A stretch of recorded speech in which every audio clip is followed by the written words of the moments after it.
Hello there. Welcome back. So why don't we address the release of the new album by the Kings of Leon? Now, although I will preface they haven't always been my cup of tea, I thought I would like to talk about this album specifically because the band has decided to be the first ever to release it as an NFT, a non-fundible token. Now, I am gonna point out that I'm not an economist. Frankly, once we even start talking with numbers and they enter the equation, my mind packs up and fucks off. But I think this could be potentially very important for the music industry moving forwards, so I definitely wanted to get my hands on the topic. But do rest assured, I am going to be posting a video about this wider context of NFTs within the next week, so do subscribe to stay tuned if you're in any way interested in listening to my thoughts. But in a usual me fashion, I figured let's talk about the music first, because there's a little bit to unpack there as well. So, that being said, why don't we grab ourselves some delicious, nutritious, and vivacious apple juice and get healthy, shall we? A surprise, to be sure, but a welcome one. What? Were you expecting coffee? Nah, you're right. I always have some freshly brewed coffee ready on the side in the event of an emergency. So as I brought up before, I am going to preface, once again, that normally the Kings of Leon aren't exactly my cup of tea. I think we all know, don't need to spend too much time talking about it again, but I'm much more in the school of thought of the 20th century.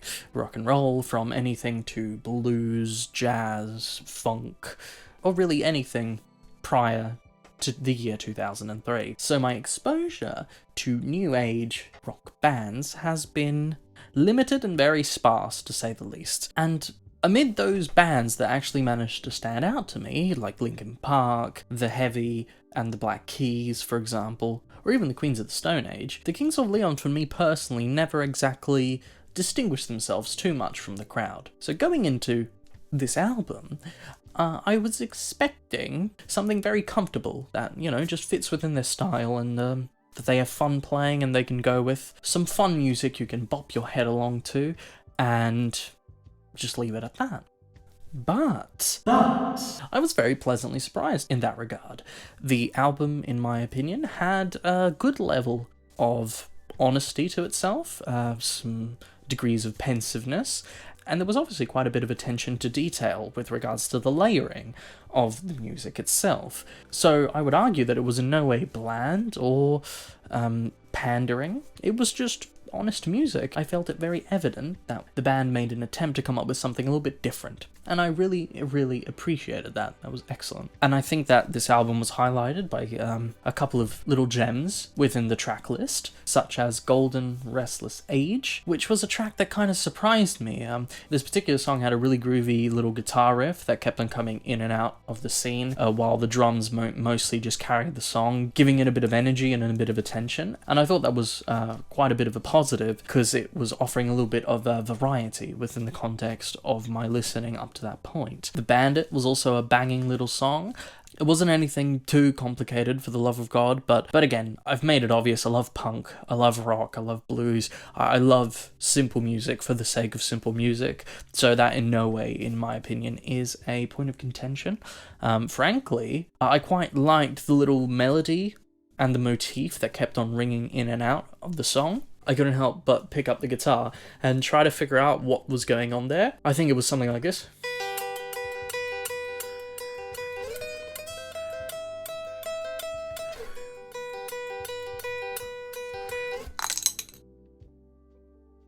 Playing like that is awful. I don't know how Rick Beato does it. It's terrible.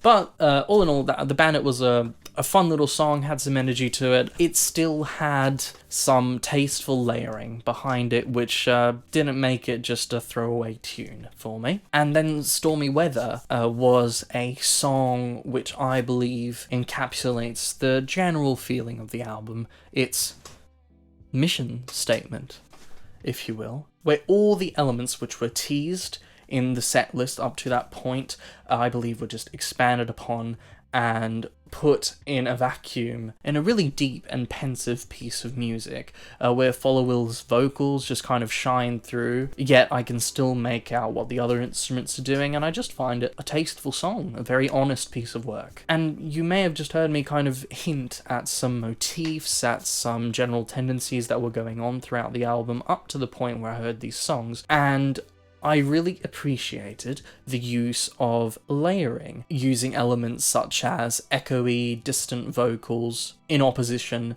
to the lead voice, some melodic guitar parts in the background at a slightly lower volume but with a high level of reverb to just kind of warm up the overall tone, give some room to the piece of music. There was some synths being used, I believe, to great effect. And these elements all put together, in my opinion, distinguish When You See Yourself as an album from the Kings of Leon's previous body of work, and make what I was hinting at before a very honest album, where it is, again, just quite evident that they were looking for a new sound. They just locked themselves up in a room, experimented until they found something, and this is really all you can ask for from a band. I love it when people try to find new ways to speak from the heart. But Fred, why do I feel like a big fuck off but is coming in this discussion?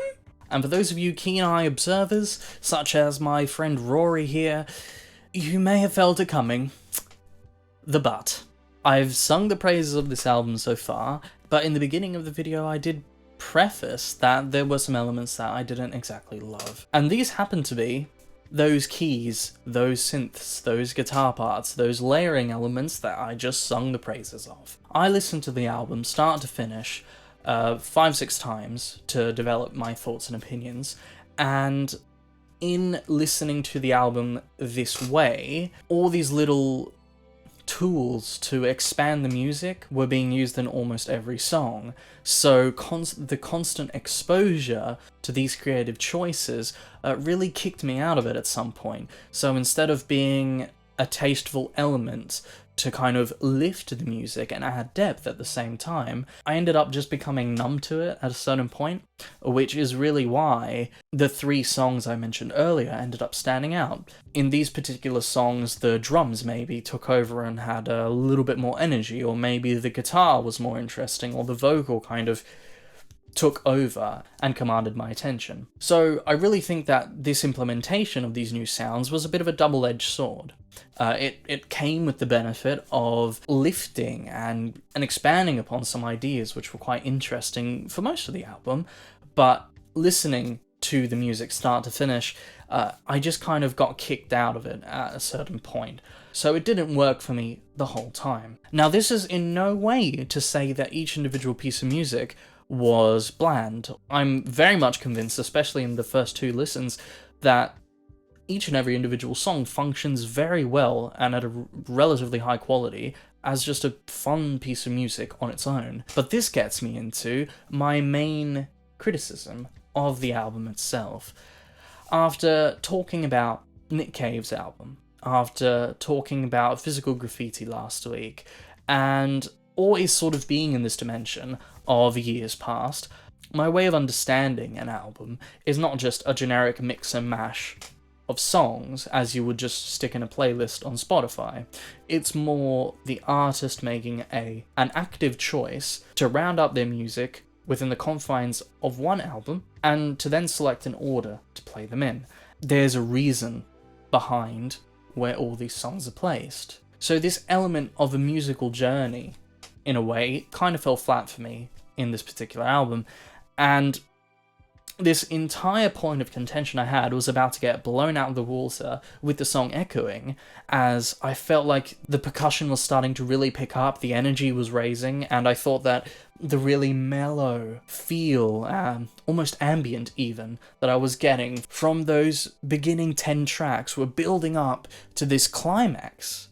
And Echoing, frankly, was a very fun song, you know, it was just a good palate cleanser, but then the intensity level dropped back down for the final and concluding act of the album, thus strengthening kind of my argument and my thoughts as to why I wasn't really too into this choice. Mind you, if the idea behind it is to kind of have the same starting point as an ending point, That's really cool. And with the themes that are being discussed and talked about in this album, I think it could really work, but I don't see it working implemented this way because the middle section was very stable. So in my opinion, that doesn't really allow room for the ending to be similar to the starting point. I would want more fluctuations to then get to that ending point. But as I said before, seriously, it's not to say that the individual songs are bad or anything. Like, they function well, I'm just critiquing more the structure of the album. You might want to consider subscribing down below just to stay tuned to anything I do in the coming weeks.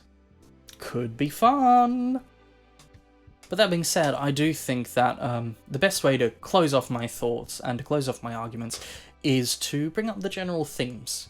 And I thought that tackling the theme of identity and the way that they were sort of looking at it was very well done. And at the end of the day, they did it whilst trying to explore new sounds, and it was very insightful as to both their creative process and their musical taste at the moment. So I'm really pleased. And the reason I'm saying such elevating things is because those very tools that I mentioned earlier, those keys, those synths, those guitar parts, those echoing sort of background layering elements to the music. Although from a practical standpoint, it had many positives and many negatives, from a thematic standpoint, I believe they just hit the nail on the head for the entire duration of the album. Tackling this theme of identity, using these sort of echoey, fluid, almost hazy noises going on in the background that kind of stay alive for the duration of the album, really illustrates and develops the idea of one's identity just floating around evanescently in the recesses of one's mind, and looking at how one struggles to really just come to terms with themselves. So props to them for doing that. I mean, if I managed to get all this from their music, they definitely did something right. So that being said, I enjoyed the album. I thought that it was fun, there were some catchy tunes, there were some good melodies. I didn't love, again, the whole structure with regards to context of the album, but each individual piece of music, I believe, stands well on its own, and thematically, it's some good work. I really appreciated it. So any point of contention I have really, I would say, is quite minor in comparison to how much I appreciate the band's willingness to explore new sounds and new themes. So in summation, it's a lovely, lovely project. It's an honest project. It may lack direction in some parts, but overall it's very effective and it's very fun. Thank you very much for tuning in. I hope you enjoyed. If you want to hear me chat shit about more albums, there's some more videos already posted, but you can subscribe just to stay tuned and listen to me chat more shit when the time comes. That's kind of it. I'm fucking off.